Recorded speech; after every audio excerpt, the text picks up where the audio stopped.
Well, good afternoon. My name is Chris Kerr at the Ignatian Solidarity Network, and today I welcome with us Duane Arnold and Michael Glen Bell. Duane and Michael are part of the project, Martyrs Prayers. It's described as an extraordinary endeavor born out of love for the church, love for music, and perhaps most importantly, love for friends. As a musical and spiritual milestone, the album represents an event that has drawn together luminaries of the music world in order to honor those who through the centuries gave their lives for their faith, their freedoms, their communities, and their friends. So welcome, Duane and Michael. Thank you, Chris. Thank you. We're glad to have you here today. Would you mind taking just a moment or two to introduce yourselves, respectively? Not at all. Michael? I'll start. I'm Michael Glen Bell, and I grew up with music all my life. My father was a band director, high school band director and professional trumpet player. And when I was 13 years old, he saw that I really wanted to play guitar, so he traded a shotgun for an electric guitar, and that got me on the road to playing. And I from there joined rock and roll bands and have been playing out, in pubs and churches and everywhere since then. I was in youth ministry for about 30 years, and but before I went directly into youth ministry, I met Duane, and we were a part of a faith community that incorporated a lot of musicians, and I lived with musicians, lived with the rock and roll band, and Duane was pretty much the head of the community. And so Duane and I were on staff together at this this community of faith that also included social justice activities, and it had a crisis 24-hour hotline and crisis intervention center, which really appealed to me at the time because I wanted to go into a social work kind of thing, and which I did through youth ministry. So Duane and I met way back then in the 70s and reunited recently to do the Martyrs project, and that's kind of how we got there. I'll let you go from there. Duane? For myself, I'm basically an academic.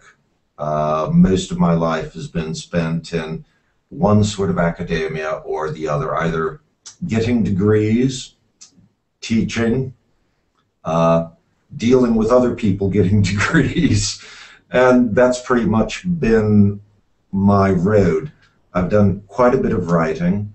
The focus of my writing has usually been patristics.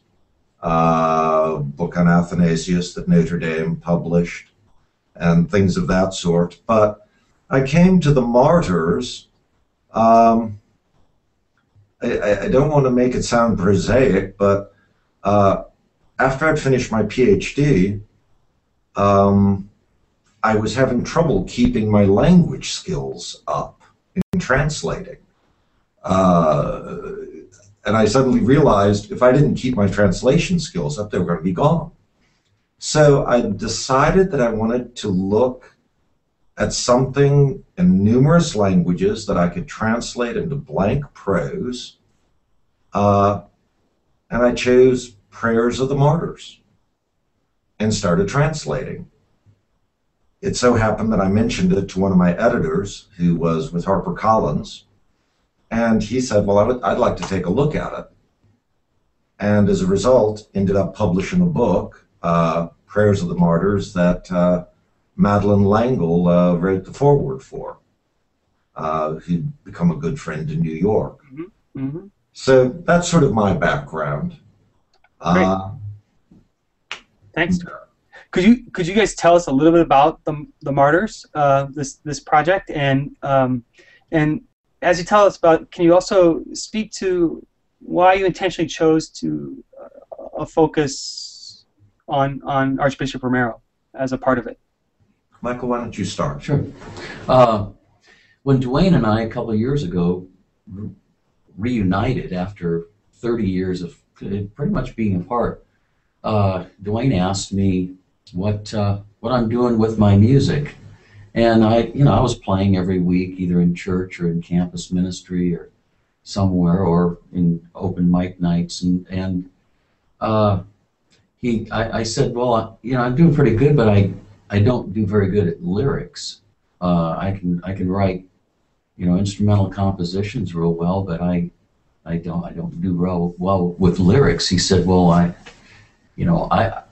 have this book that is called Prayers of the Martyrs, which I knew about, and he said, what if you take these prayers and put them to music, and we go from there. So I took up the challenge, and I went back from our little meeting and started these prayers.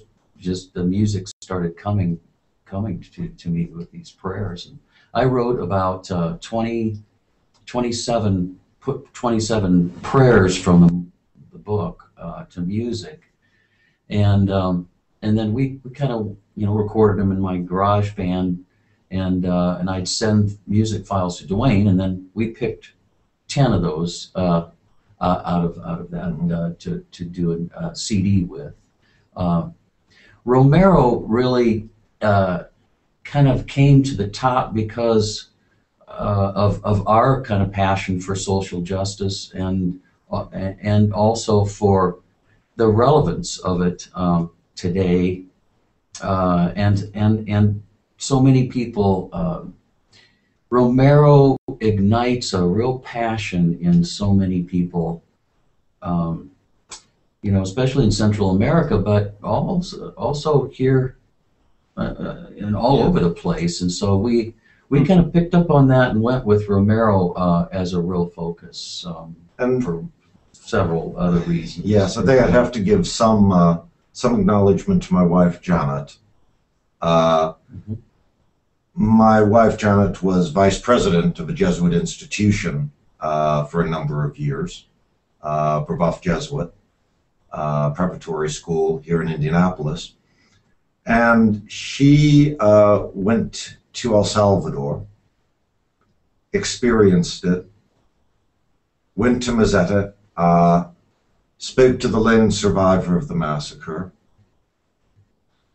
visited the tomb, and of course, needless to say, when she came back, I don't want to use the word radicalized because it makes it sound political, and it isn't quite that, but I will say that she was at the School of the America protest the next year, without any hesitation whatsoever.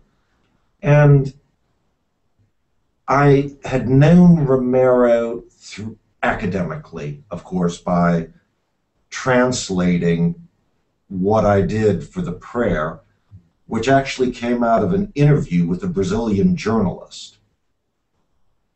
And the thing that struck me about it was a combination of hope and defiance.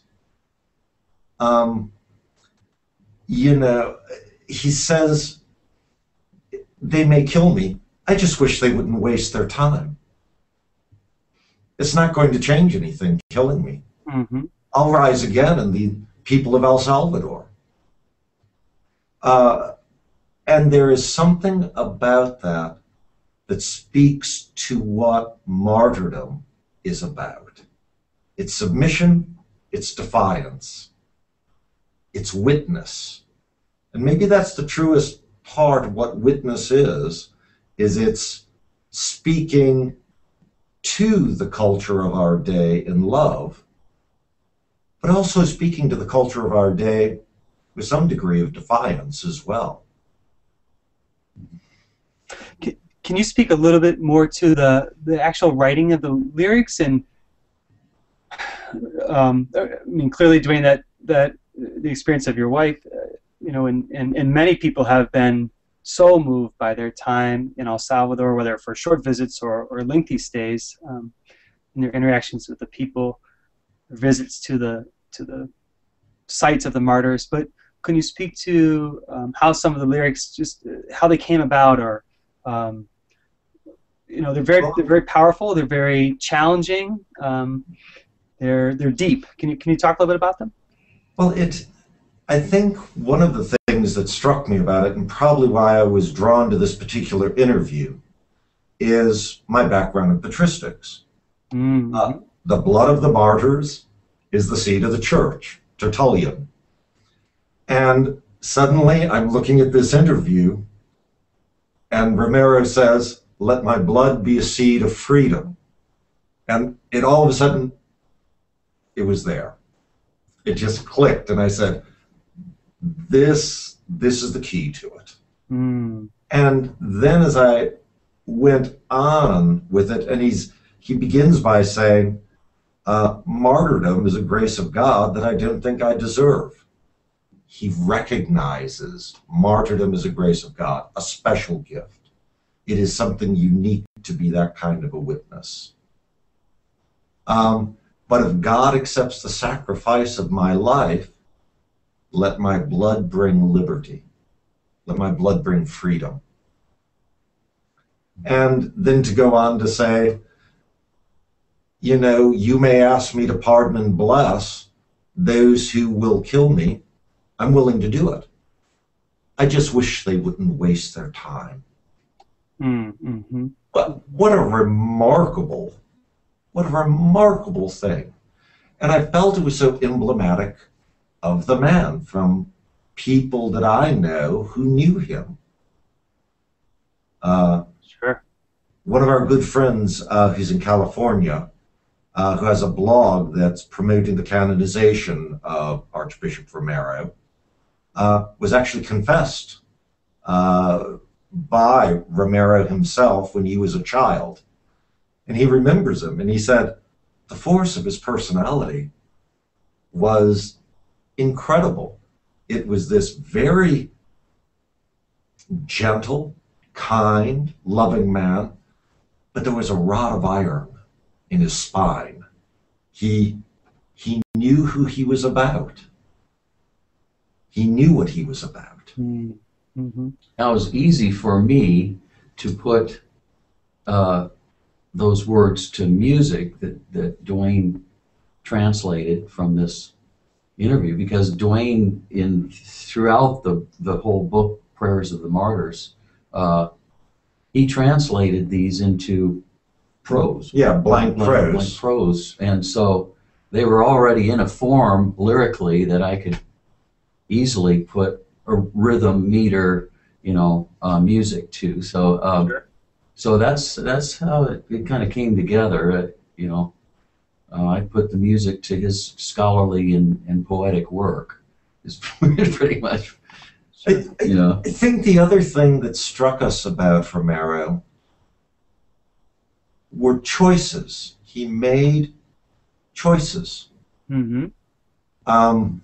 He did not have to get on the radio and read out the names of those who'd been killed. He chose to do it. weekly. Mm-hmm. He did not have to go the day before he was killed and demand of the soldiers, the law of God says thou shalt not kill. Stop the killing. He made a choice. Mm-hmm. And I think we see that in so many of the martyrs. Bonhoeffer, who had a cushy job at Union Theological, New York, chose to go back to Germany on the very last ship that went from the U.S. to Germany. And he knew what was going to happen eventually. Mm. Could you talk a little bit about your hopes for how those who hear this and hear and see, I guess, as well, how they might be inspired? Or, did you write it with the hope that something would happen? Or what is your hope for the inspiration that people receive? Michael? Well, the stories behind each martyr, my hope is that people, first of all, it gets them interested in those stories of how what was the whole historical context of how they, lost their lives, and what was the whole situation. Romero, a good example. Becket, Thomas of Becket, another example. And how they lost their lives, and maybe an inspiration to, their own faith, and that it would ignite maybe something in themselves that, how come, what am I willing to die for? And we asked that question on our website. I think as well, all the churches, Protestant and Roman Catholic at this point, we have become infected by, for lack of a better term, a feel-good Christianity. Oftentimes a Christianity that's divorced from action. A Christianity oftentimes that's divorced from social action. Even to where we've lost the categories. I had a Protestant pastor friend of mine say, well, yes, Romero might have died for justice, but what does that have to do with being a martyr? And I can remember emailing him back and saying, in that you do it to the least of these, my brethren, you've done it unto me. What is it that God requires of you, O man, but to do justly? But I think in many places it's become divorced. Pastors and priests are worried about the numbers that attend. They're worried about the bottom line of finances. They're worried about young people and whether they stay in the church or they leave the church. And we're trying to say to people, there's something more to all this. There is something worth giving your life for. Not only that, our love for the church fathers and church history and ancient liturgy. Again, we were part of a community of faith in the 1970s who incorporated all that in as a part of our worship and study and everything. And we still love it. Yes.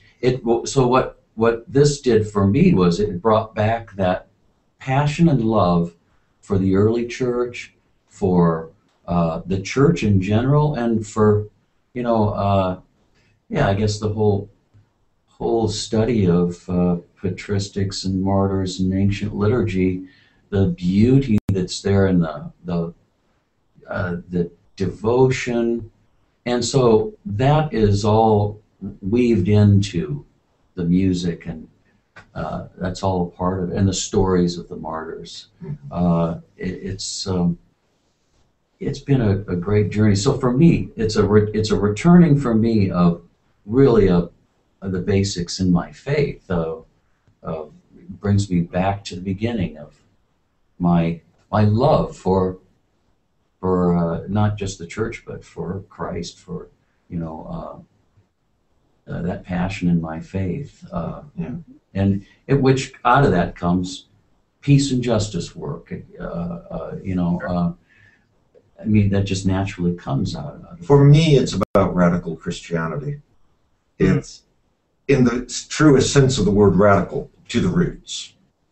But the radical Christianity that says you stand for something, you stand for truth, you stand for justice, you stand for the faith of the church.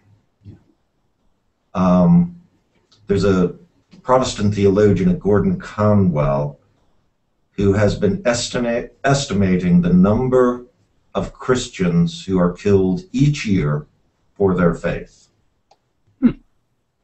And in this first decade of the 21st century, there are millions of people who merely for claiming the name of Christ give their lives.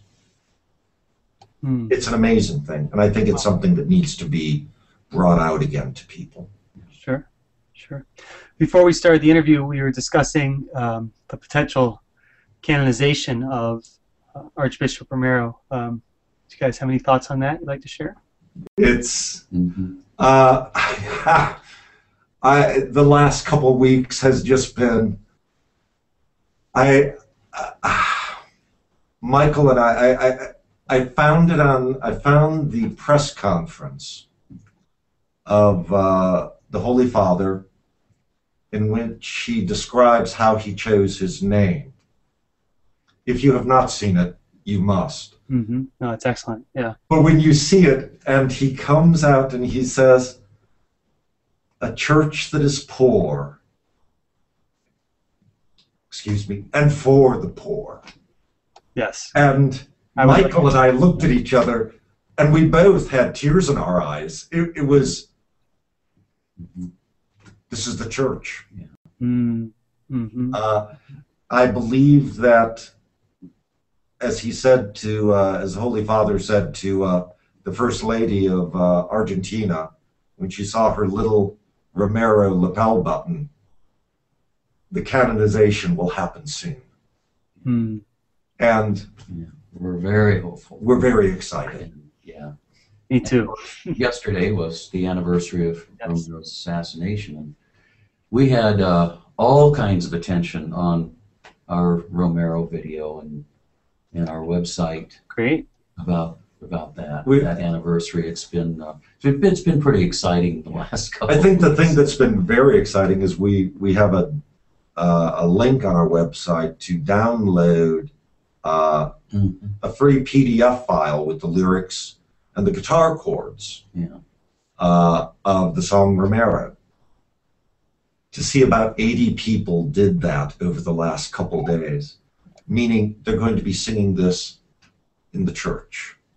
Yeah, we're very happy about it. People will be singing "Let My Blood Be a Seed of Freedom" together in a congregation. That's why we wrote it. Mm-hmm. Yeah, when we wrote it, we wanted that to happen. We wanted people to be able to sing. And I think in today's culture of music and video and copyrights, that's unusual. So, it's a great act of, I guess, humility and of service to others that you offer it up as a tool, really, to help people explore their faith and the realities of the world and the witness of Archbishop Romero. So thank you for doing that. Really appreciate that. Well, gentlemen, thank you so much for taking time today to join us and share a little bit about this tremendous project with those connected with the Ignatian Solidarity Network across the United States. As I mentioned earlier, before we began, Archbishop Romero is a person of a great inspiration for so many, and I know in my own travels to Latin America, I'm always moved by where the face of Oscar Romero appears, whether you're in a church in a major city or in a small, simple house up in the Campo, staying with a family. It's not unusual, and in many countries, and not just El Salvador, it's not unusual to see Monsignor Romero. So, he inspires many throughout the Americas and through the world. And on this 33rd, or just around this 33rd anniversary, it's great to have both of you share your work and your ministry. So thank you, and continued good luck with that. Thank you, Chris. Thank you for your work, too. Yeah.